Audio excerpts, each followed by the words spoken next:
할렐루야. 반갑습니다. 앞뒤 자고 계신 분 인사 나누겠습니다. 한 주 동안 잘 지내셨나요? 네, 반갑습니다. 안녕하십니까? 우리 전병선 집사님이 몇 주 동안 발목을 다치셔서 힘드셨는데 오늘 이렇게 많게 되어서 좀 부족하지만 불편하지만 함께 오셔서 예배할 수 있게 돼서 참 감사합니다. 주보에 써 있는 대로 우리가 4월 2일 날 교회를 설립했는데 그것이 2000년 4월 2일이었습니다.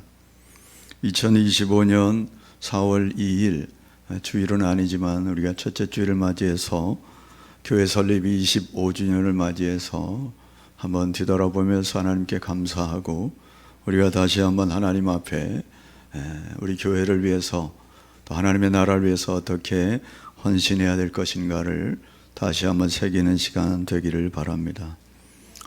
25년 전에 교회가 예배할 곳이 없어서 이곳저곳 전전긍긍했습니다. 그러다가 이곳 지하에 터를 마련하고 기도하기 시작했고, 그리고 세월이 지나 이제는 지하는 식당으로 또 교육관으로 또 2층은 체육관이었었는데 우리가 또 매입을 해서 예배당으로, 또 3층은 미술학원이었는데 우리가 매입해서 또 이렇게 교육관으로 사용하게 되었습니다.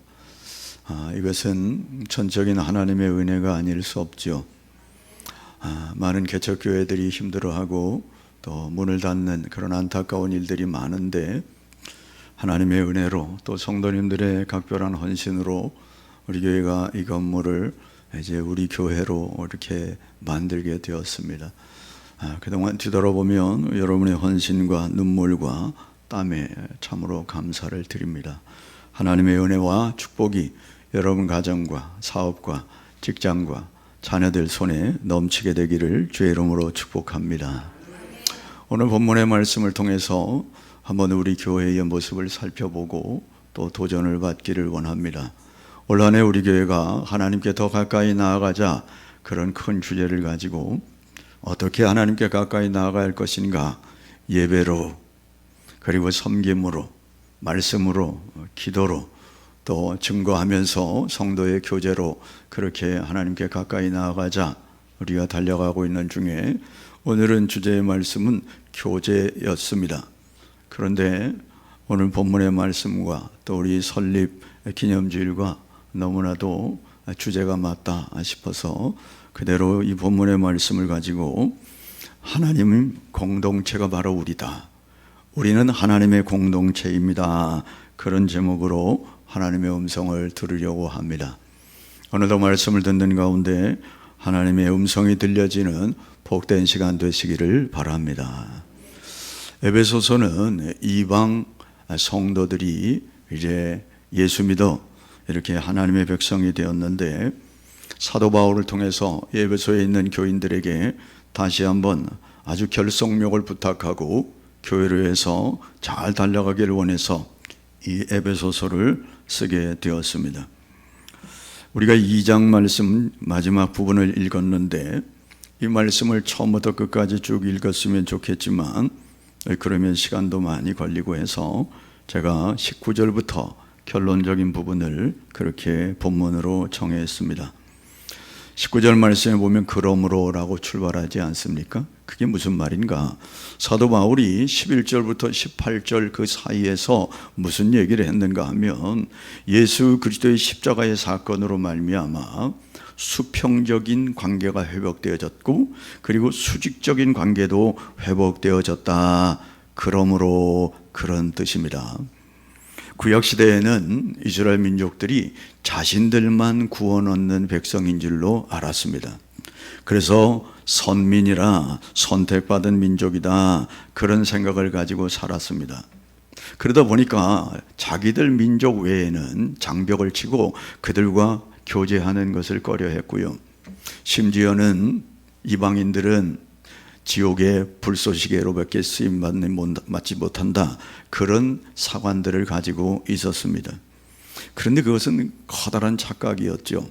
하나님께서는 이스라엘 민족을 선택하셔서 그 이스라엘 백성들을 모판으로 삼아서 전 세계의 민족들을 구원하시기를 원하시는 아주 원대한 계획을 가지고 계셨지만 이스라엘 백성들은 오해하고 착각하였습니다. 그래서 마침내 예수 그리스도를 보내셔서 이 이방인과 유대인 사이에 막혔던 그 장벽을 허물어 주셨다는 겁니다. 그리고 수직적으로는 하나님과 죄인들 간에 놓였던 이 장벽을 허물으셔서 하나님과 성도들 간에 화평을 이루게 하셔서 마침내 이방인과 유대인들이 함께 어우러져 하나의 교회가 되었다. 그 얘기를 지금 쓰고 있는 것입니다. 여러분, 그래서 우리가 이 말씀을 살피면서 우리 교회가 어떻게 나아가야 할 것인가 세 가지로 말씀을 드리려고 합니다. 첫째는 우리 성도들, 우리 교회는 하나님과 공동체이다, 그런 말씀이고요.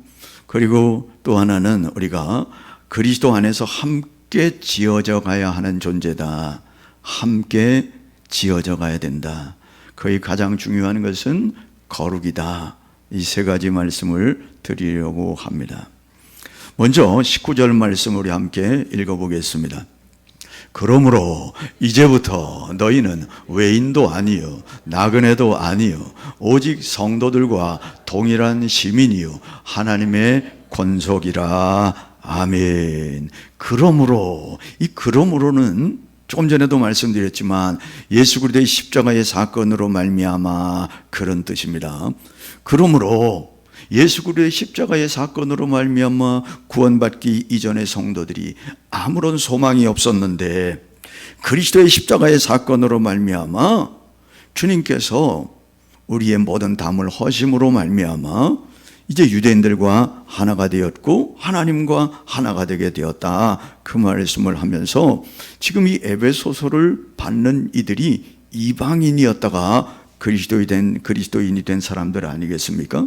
그래서 어떻게 너희들이 그리스도 안으로 들어오게 되었고 어떻게 성도가 되었고 교회가 되었는가, 그 얘기를 하고 있는 것입니다. 너희가 이제부터가 언제일까요? 예수 그리스도를 영접한 후로는, 그런 뜻입니다. 예수 그리스도를 믿음으로 이제부터는 너희는 외인도 아니요. 이 외인이라고 하는 말은 외국인도 아니다, 그런 뜻입니다. 그리고 나그네도 아니고 오직 성도들과 동일한 시민이고 하나님의 권속이다. 이 하나님의 권속이다. 이 권속이란 말은 우리가 잘 사용하지 않지만 쉽게 말하면 하나님과 식구이다, 그런 뜻입니다. 예수 그리스도를 믿음으로 말미암아 하나님의 자녀가 되지 않습니까? 하나님의 자녀가 됨으로 말미암아 이제는 외국인이 아니라는 거예요. 나그네가 아니라 오직, 이 오직이라는 말도 오히려, 그렇게 번역하는 게 훨씬 좋습니다. 오히려 성도들과 동일한 시민이요 하나님의 식구가 되었다, 그런 뜻입니다. 여기에 성도들과 동일한 그 말은 유대인들과 동일한 그런 의미도 포함되지만 이미 성도된 자들과 그런 뜻입니다. 너희들이 나그네고 옛날에는 외국인이었고 이방인이었지만 예수 그리스도 안에 들어옴으로 말미암아 이제는 성도들과 동일한 시민이 되었다. 성도들, 유대인뿐만 아니라 옛날에 많이 믿던 사람들, 심지어 모세, 아브라함, 엘리야, 성경에 많이 기록된 이런 위대한 인물들, 아니 초대교회의 위대한 성인들, 아니 오고 갔던 모든 믿음의 성도들과 동일한 시민이 되었다. 이거 얼마나 기쁜 일이겠습니까? 그동안 나는 나그네인 줄 알았는데, 나는 이방인인 줄 알았는데 소속감이 별로 없었는데 사도 바울이 그런 에베소 교인들을 향해서 너희들은 그런 사람들 아니야. 이제는 예수를 믿음으로 말미암아 하나님 나라의 식구가 되었고 하나님 나라의 시민이 되었단다. 여러분, 이렇게 말하니까 하나님 나라 시민 되는 게 뭐가 중요한가 잘 실감이 안 올 수도 있어요. 그 실감 나는 이야기를 하나 해드리려고 합니다. 그것은 예수님께서 부자와 나사로의 비유를 들으신 적이 있는데 그 말씀을 생각하면 이 사건이 얼마나 실감나는 사건인지 알 수 있어요. 그럼 나사로가 누굽니까? 한 부자 문 앞에 그저 거죽대기 깔아놓고 그 부자가 버리는 음식 가지고 거기에서 골라 먹던 아주 비참한 거지였습니다. 누가 돌봐주는 이도 없고 떨어지면 먹고 그게 없으면 못 먹고 또 질병이 생겨가지고 말이죠. 헌대가 많아져가지고 병원도 갈 수 없고 그랬는데 그 동네 개들이 와서 그 헌대를 핥았다라고 성경은 기록하죠. 얼마나 죽지 못해 사는 그런 인생이었습니까? 여러분, 그런데 그가 죽었습니다. 그리고 부자도 죽었습니다. 그런데 부자가 지옥에 떨어져서 아브라함을 봤는데 그 옆에 누가 있었죠? 이 거지 나사로가 아브라함 품에 안겨 있는 거예요. 세상에 살 때는 참으로 별 볼일 없었고 그저 무시당하고 거지고 몰골이 형편 없었는데 아브라함 품에 찬란한 품에 안겨 있는 겁니다. 여러분, 그렇습니다. 바로 이것을 말하는 것입니다. 이게 바로 하나님 나라의 동일한 시민이고 식구라고 하는 것을 말하는 거죠. 여러분, 거지 나사로였지만 세상에는 아무 별 볼일 없었지만 그가 죽은 이후에는 하나님 품에 안겨 아브라함 품에 안겨 있다는 것은 아브라함과 조금도 부족함이 없는 그런 위치에 있는 하나님의 식구고 하나님의 시민이 되었다는 거 아니겠습니까? 그렇습니다. 이 거지 나사로의 몰골은 바로 저와 여러분이 예수 믿지 않았을 때의 모습과 비교할 수 있습니다. 저와 여러분이 죄의 누더기를 입고 살았고요. 그리고 영혼의 각종 질병으로 말미암아 병들어 있는 그런 상태였습니다. 누구도 돌봐주지 아니하는 영혼이 병들어서 그저 죽지 못해 살아가는 그런 인생들이었다는 겁니다. 그렇게 살다가 그렇게 끝내 그렇게 마무리 져야 할 그런 인생들이었다는 겁니다. 그런데 어떻게 되었는가? 에베소서 1장 2장 1절로 3절 말씀을 함께 읽어보겠습니다. 그는 허물과 죄로 죽었던 너희를 살리셨도다. 그때의 너희는 그 가운데서 행하여 이 세상 풍조를 따르고 공중의 권세 잡은 자를 따랐으니 곧 지금 불순종의 아들들 가운데 역사하는 영이라. 전에는 우리도 다 그 가운데서 우리 육체의 욕심을 따라 지내며 육체와 마음에 원하는 것을 하여 다른 이들과 같이 본질상 진노의 자녀이었더니. 할렐루야. 에베소 교인들아, 우리가 너희들이 옛날에는 본질상 진노의 자녀였어서 죄와 허물로 죽었던 자들이었어. 그런데 예수 그리스도의 십자가로 말미암아 너희를 살려주셨단다. 옛날에 너희들은 세상의 풍조를 따르고 공중의 권세 잡은 자 사단의 종이 되어 살았지만은 이제는 하나님께서 너희들을 건져내셔서 본질상 진노의 자녀가 아니는 하나님의 자녀로 옮겨주셨단다. 이제는 이렇게 말하면서 이제는 외국인도 아니고 나그네도 아니고 오직 성도들과 모든 믿음의 선진들과 동일한 시민이 되었고 그리고 하나님의 식구가 된 것이니라. 할렐루야. 여러분, 이것이 성도들의 예전의 모습이고 올해 지금의 모습이라는 것입니다. 여러분, 저와 여러분이 하나님의 은혜 가운데 교회 설립 25주년을 이렇게 맞게 되었습니다. 우리가 회복해야 될 게 뭔가? 바로 이것입니다. 나의 옛 모습은 어땠고 지금의 모습이 어떤 존재인지를 우리가 깨달아야 더욱더 힘을 얻고 주의 일을 넉넉히 감당하게 될 줄로 믿습니다.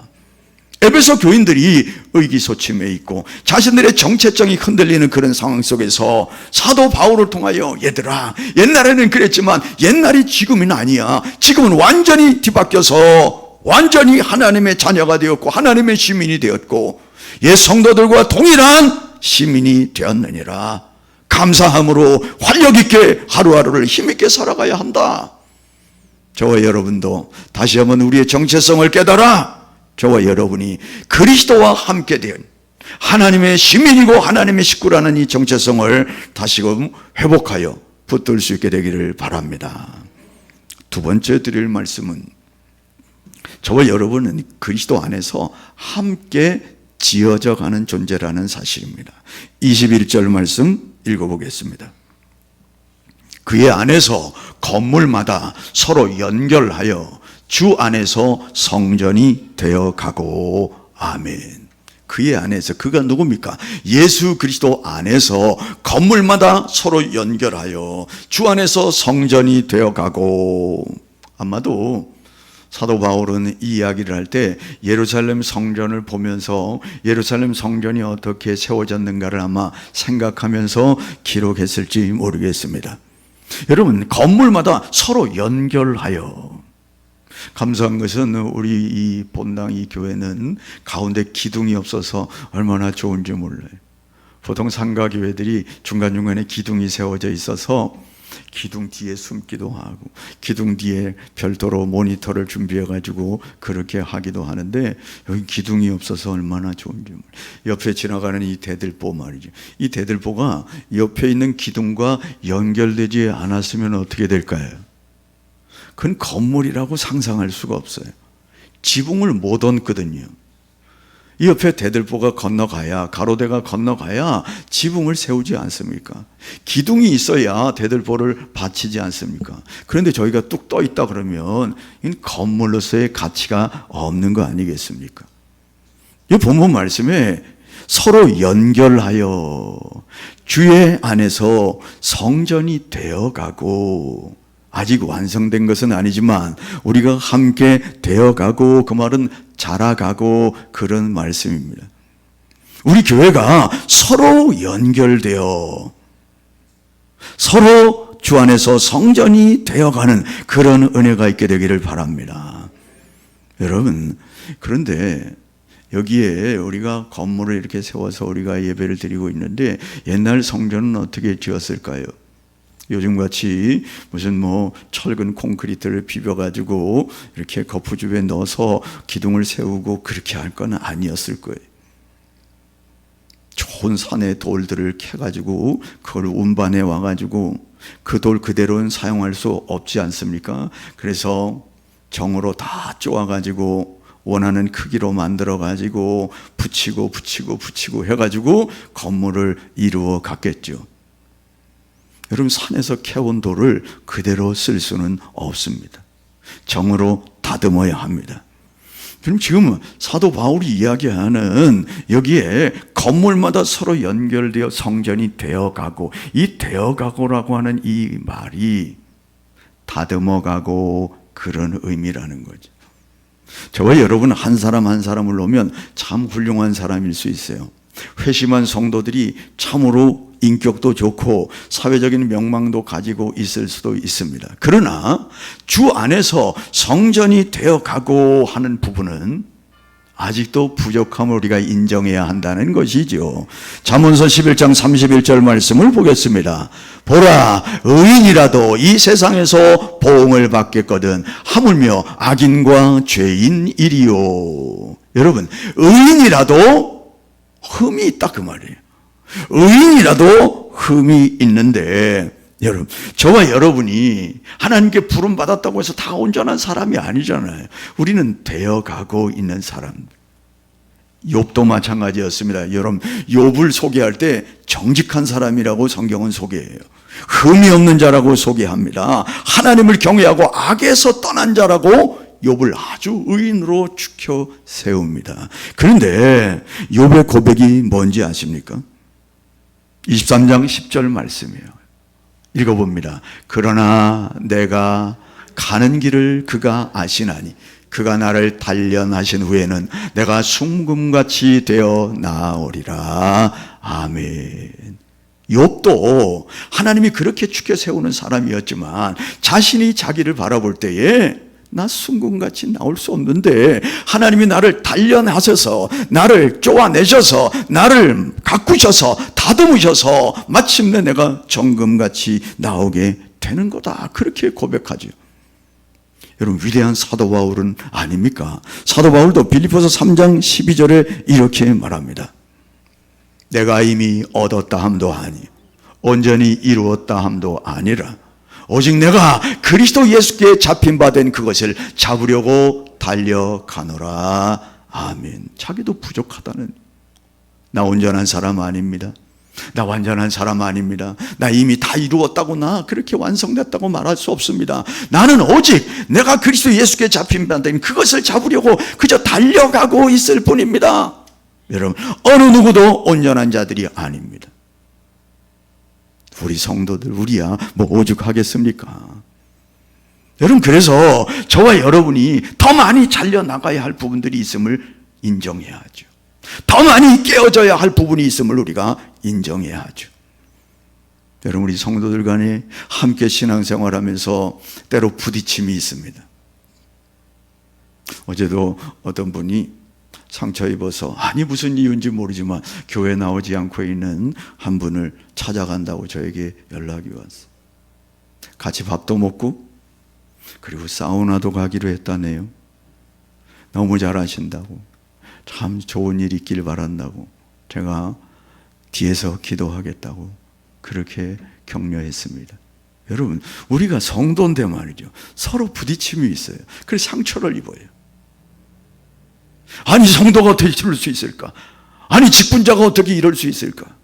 그 말 한마디에 말이죠, 그 표정 하나에 상처를 입어요. 여러분, 저와 여러분이 어떤 사람이라고요? 지어져 가고 되어져 가고 있다고요. 한마디로 공사 중이다. 여러분, 우리 지나가다 보면 공사 중 해가지고 이렇게 뭐 가림대를 설치해 놓고 차들이 돌아가야 됩니다. 얼마나 불편합니까? 저와 여러분이 공사 중이에요. 그러므로 성도들을 이해하셔야 됩니다. 때로는 목사도 여러 부분에서 부족한 부분을 드러낼 수 있습니다. 그런데 뭐라고요? 공사 중이라고요. 사도 바울도 내가 온전히 이루었담이 아니다. 나는 아직도 부족하기 때문에 그거 잡으려고 달려간다. 여러분, 그런데 우리가 모난 부분들을 스스로 쪼아낼 수 있으면 얼마나 좋을까요? 여러분, 산에서 캔 그 돌이 여기 성전 모퉁이에 들어가야 되니까 스스로 막 쪼개져 가지고 거기에 싹 들어가는 경우가 있습니까? 아니요. 정으로 다 다듬은 이 석수공이 있어야 그렇게 다듬어지지 않습니까?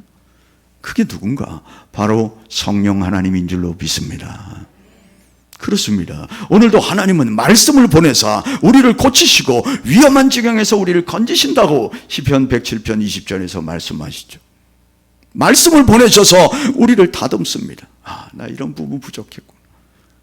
나 이런 부분 깨어져야 하구나. 그게 뭡니까? 시련이고 연단일 수 있습니다. 그러므로 어떤 시련과 연단이 올 때에 하나님이 나를 깨뜨리고 하나님이 나를 다지시는 그러한 순간이구나라고 인내하면서 그 부분을 받을 수 있게 되기를 바랍니다. 여러분, 베드로전서 1장 7절에는 이렇게 말씀합니다. 너희 믿음의 확실함은 불로 연단하여도 없어질 금보다 더 귀하여 예수 그리스도께서 나타나실 때 칭찬과 영광과 존귀를 얻게 할 것이니라. 할렐루야. 너희 믿음이 확실하다. 어떻게 확실합니까? 이런 모난 부분들이 깨어지고 연단을 통하여 시련을 통하여 다져짐으로 말미암아 확실한 믿음이 될 때에 불로 연단하여 없어질 금보다 더 귀한 것이 되어서 그리스도 나타날 때 칭찬과 영광과 존귀를 얻게 하시려고 우리를 지금 다듬어 가고 계시다. 여러분, 그런데 22절에 또 이런 말씀이 기록되어 있습니다. 읽어봅니다. 너희도 성령 안에서 하나님이 거하실 처소가 되기 위하여 그리스도 예수 안에서 함께 지어져 가느니라. 할렐루야. 혼자 지어져 가는 게 아닙니다. 함께 지어져 가고 있습니다. 함께 결속력 있게 지어져 가야 그게 하나님의 공동체고 그게 교회라고 하는 거예요. 여러분, 이렇게 함께 지어져 가야 할 것이 바로 저와 여러분 개개인이라는 거예요. 여러분, 건물을 지을 때 설계도만 가지고는 안 됩니다. 설계도는 건물을 딱 이렇게 도면을 만들어서 이렇게 지어서 이렇게 건물을 올려야 되겠다 하는데, 거기에 따르는 시방서라는 게 있어요. 거기에는 이 골조를 세울 때 철근은 얼마 들어가고 콘크리트는 얼마 들어가야 되고 배합은 어떻게 해야 되고, 그런 것들을 다 상세하게 설명한 게 시방서라는 게 있어요, 여러분. 그런데 그 시방서대로 짓지 않았을 때에 균열이 생기는. 지난번에 검단 신도시 아파트를 지으면서 지하 주차장이 다 주저앉아 버렸어요. 그래서 다 헐고 새로 짓는다 했는데, 여러분, 왜 허물어졌죠? 하청업자들이 무슨 철근을 얼만큼 빼 드셨다네요. 그러니까 원래대로 지어야 되는데, 그러면 부실공사가 되어서 삼풍백화점이 무너지고 성수대교가 주저앉고 행주대교가 주저앉고. 제대로 해야죠, 제대로. 아주 결속력 있게 그렇게 지어야 하는데 그렇게 되지 못했대. 여러분, 그런데 이것도 여기 본문에 함께 지어져 가느니라 수동태로 말하고 있어요. 우리가 짓는 게 아닙니다. 지어져 가는 겁니다. 누가? 성령 하나님이. 그러므로 우리가 함께 교회를 이루어 결속으로 나아갈 때 인간적인 감정 가지고 안 됩니다. 성령님의 도우심으로, 성령님을 의지함으로, 그리스도가 나의 삶의 주인이라는 사실을 인정함으로 양보하고 배려하고, 그렇게 될 때 결속이 되는 것이지, 내 생각과 내 주장을 펴다 보면 그것은 옳은 시방서가 아니죠. 가장 좋은 시방서는 하나님의 말씀인 줄로 믿습니다. 여러분, 그런데 사도 바울이 이 건물을 짓는 데에 가장 중요한 게 뭔가? 이 결속력을 이야기하는 결속력. 그래서 우리 성도들이 결속력 있게 묶여져 있습니다. 우리가 새로운 성도가 오면 새가족 섬김일을 해요. 새가족 섬김일을 해서 그분을 잘 세우려고 합니다. 그리고 그렇게 한 주 공부를 한 다음에 교회 소개한 다음에 어떻게 하죠? 성도 세 사람을 소개해줘요. 이 사람은 우리 교회 권사님이고 이분 장로님이고 이런 분입니다. 그 다음 주에 또 세 사람을 소개하죠. 그 다음 주 세 사람을 소개하죠. 그리고 넷째 주에는 저를 만나서 그리고 또 세 사람을 소개받아요. 그러면 몇 사람이요? 12명이 소개되는 거죠. 처음 온 사람이 갑자기 4주만 다니면 교회 12명을 알게 되는 거예요. 왜 그러죠? 결속력 때문에 그래요. 그래서 우리는 성도이면서 또 재직이면서, 그리고 각 여전도에 남전도에 소속되어 있으면서, 그리고 각 셀에 소속되어 있으면서, 이게 뭡니까? 다 중첩되어 있어요. 다 연결이 되어서 하나로 묶으면 쫙 따라올 수 있도록 그렇게 결속력이 되어진 거예요. 이게 지금 주님이 사도 바울을 통하여 에베소 교회에 말씀하고 있는 거예요. 여러분, 그런데 마지막으로 우리가 살필 것은 이 결속력에 있어서 가장 중요한 게 뭐냐는 거예요. 어떻게 해야 함께 지어져 가며 함께 교회를 이루어 갈 것인가? 가장 중요한 게 뭡니까? 그것은 바로 22절 말씀을 다시 한번 읽어보겠습니다. 너희도 성령 안에서 하나님이 거하실 처소가 되기 위하여 그리스도 예수 안에서 함께 지어져 가느니라. 여러분, 함께 지어져 가는 목적이 뭡니까? 이렇게 결속력을 다 연결해가지고 함께 주님을 찬양하고 함께 교회를 이루어가는 목적이 뭡니까? 여기 보니까 하나님이 거하실 처소가 되기 위하여, 하나님이 거하실 처소가 되기 위하여. 여러분, 하나님이 어떤 분입니까? 하나님은 거룩하신 분입니다. 그래서 교회를 이루는데 가장 중요한 것, 거룩이라고 하는 것. 거룩. 여러분, 거룩을 추상명사라서 어떻게 표현하기 애매해요. 거룩을 도대체 뭐라고 표현할까? 그럼 거룩은 분리되다, 구별되다, 차단되다, 그런 의미를 담고 있습니다. 성도라고 하는 것은 구별된 물이다, 그런 뜻이에요. 성전, 그러면 하나님을 위하여 구별된 전이다, 그런 의미입니다. 성경은 거룩에 대해서 날도 정하기도 하고 장소를 정하기도 하고 의식을 정하기도 하고 그렇게 거룩이라는 것을 붙이는 이유는 하나님과 연결되어질 때만 그렇게 사용합니다. 안식일이 거룩하다, 그 말은 하나님께 예배하는 일이기 때문에 거룩한 거예요. 드리는 헌금이 거룩합니다. 왜요? 하나님과 연결되어지기 때문에 그래요. 예배가 거룩해야 됩니다. 왜요? 우리는 다른 신에게 하는 것이 아니라 하나님, 거룩하신 하나님께 예배를 하는 것이기 때문에 그렇습니다. 그래서 우리가 거룩이라고 얘기할 때는 쉽게 생각하는 것은 그저 깨끗하게 도덕성으로 윤리적으로 성결하는 것이 거룩하다. 물론 그런 의미가 담겨 있지만 그보다 훨씬 더 깊은 의미로 예수 그리스도의 보배로운 피로 말미암아 죄 씻음 받은 그런 성결, 그것을 거룩이라 그렇게 말할 수 있습니다. 그래서 베드로 사도는 베드로전서 1장 15절 16절에 이렇게 말했습니다. 오직 너희를 부르신 거룩한 이처럼 너희도 모든 행실에 거룩한 자가 되라. 기록되었으되 내가 거룩하니 너희도 거룩할지어다 하셨느니라.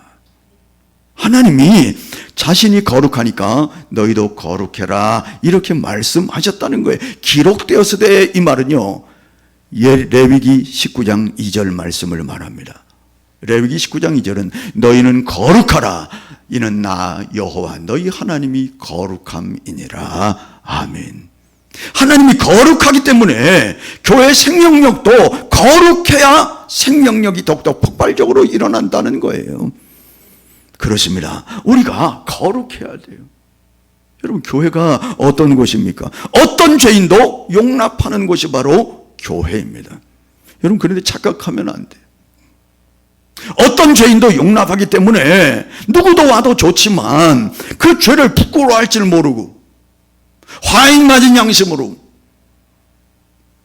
나는 죄인이지만 교회가 불러서 왔다. 나는 교회가 죄 문제를 얼마든지 허용하기 때문에 나왔다. 물론 그렇지만 허용한 상태로 그냥 있으면 의미가 없습니다.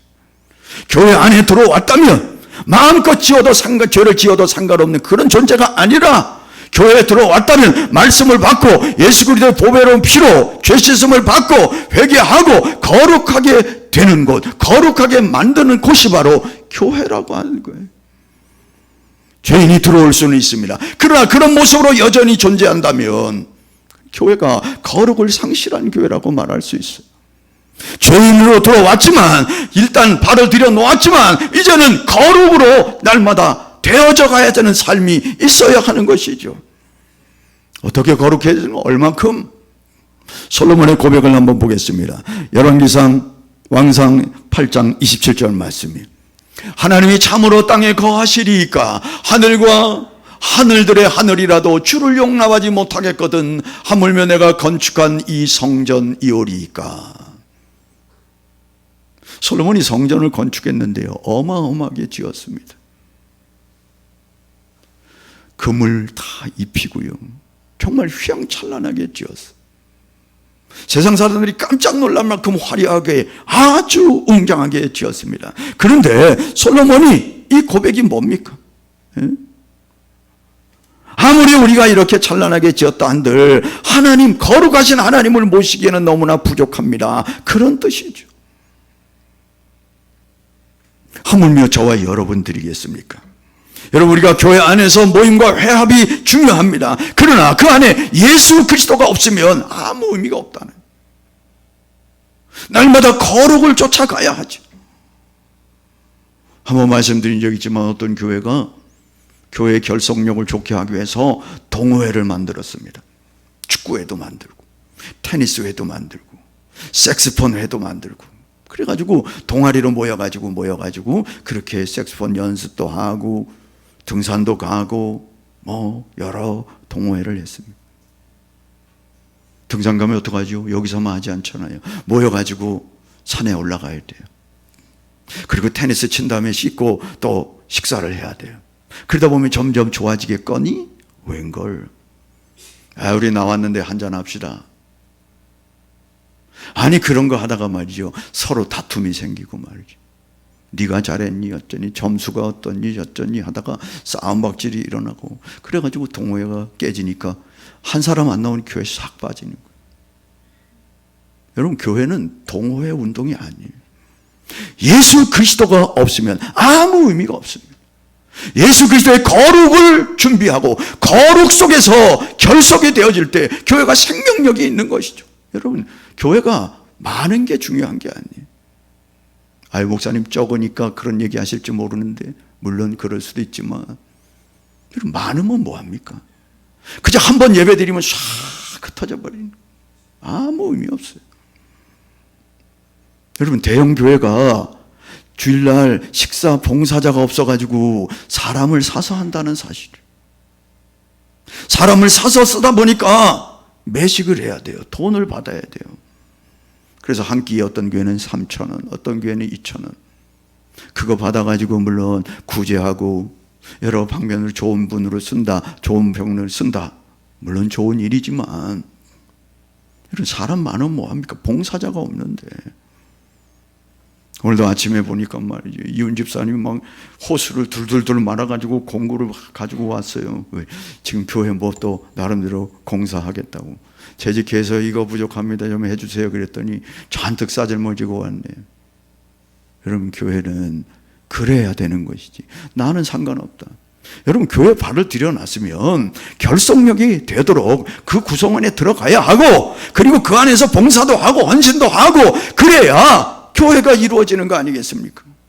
나는 상관없어, 딱 그냥 가버리고, 뭔 일이 있다 그래도 다 상관없고. 여러분, 그래서는 안 되는 것이죠. 여러분, 고린도전서 6장 19절 말씀 한번 읽어보겠습니다. 너희 몸은 너희가 하나님께로부터 받은 바 너희 가운데 계신 성령의 전인 줄 알지 못하느냐. 너희는 너희 자신의 것이 아니니라. 아멘. 저와 여러분 한 사람 한 사람이 주님의 것으로 주의 보혈로 산 것이 되어서 주의 성령을 부어 넣으심으로 우리는 성전이 되었다고요. 그래서 완전한 성전으로 향하여 한 걸음 한 걸음 나아가게 되는 것이죠. 잠언서 23장 7절을 보겠습니다. 대저 그 마음의 생각이 어떠하면 그 위인의 생각도 그러한즉 그가 내게 먹고 마시라 할지라도 그의 마음은 너와 함께 하지 아니함이라. 이게 무슨 말씀입니까? 어떤 사람이 나는 이런 존재라고 생각한다고 해서 그 사람이 그런 존재 아니라는 거예요.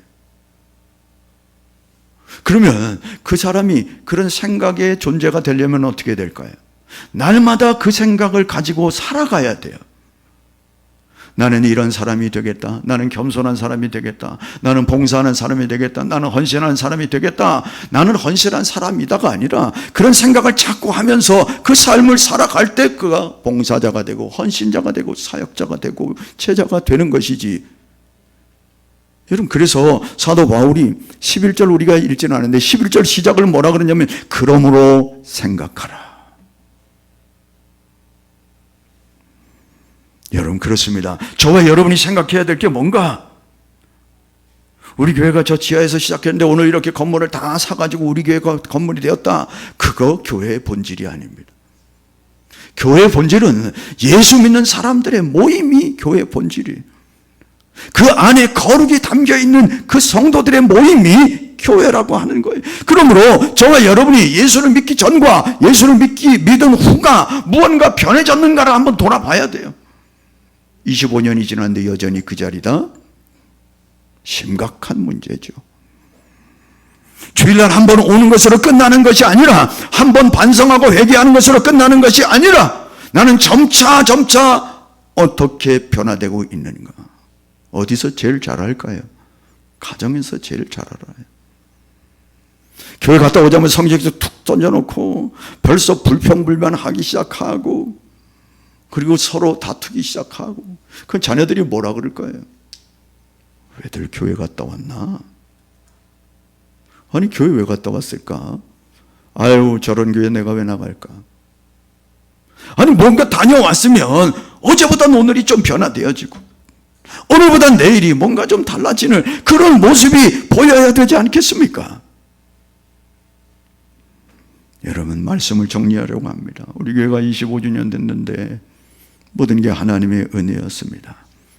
이제 우리 교회가 어떻게 교회의 본질을 회복하며 나아가야 할 것인가? 첫째는 저와 여러분이 하나님과 한 공동체라는 사실을 인지하고 우리가 서로가 하나가 되었다는 사실을 늘 생각해야 하는 것이죠. 우리는 하나님과 식구예요. 온 성도들과 동일한 시민입니다. 그러므로 우리는 함께 지어져 가야 돼요. 나는 상관없다가 아니라 함께 지어져 가는 존재이다. 그 안에 뭐가 있어야 한다고요?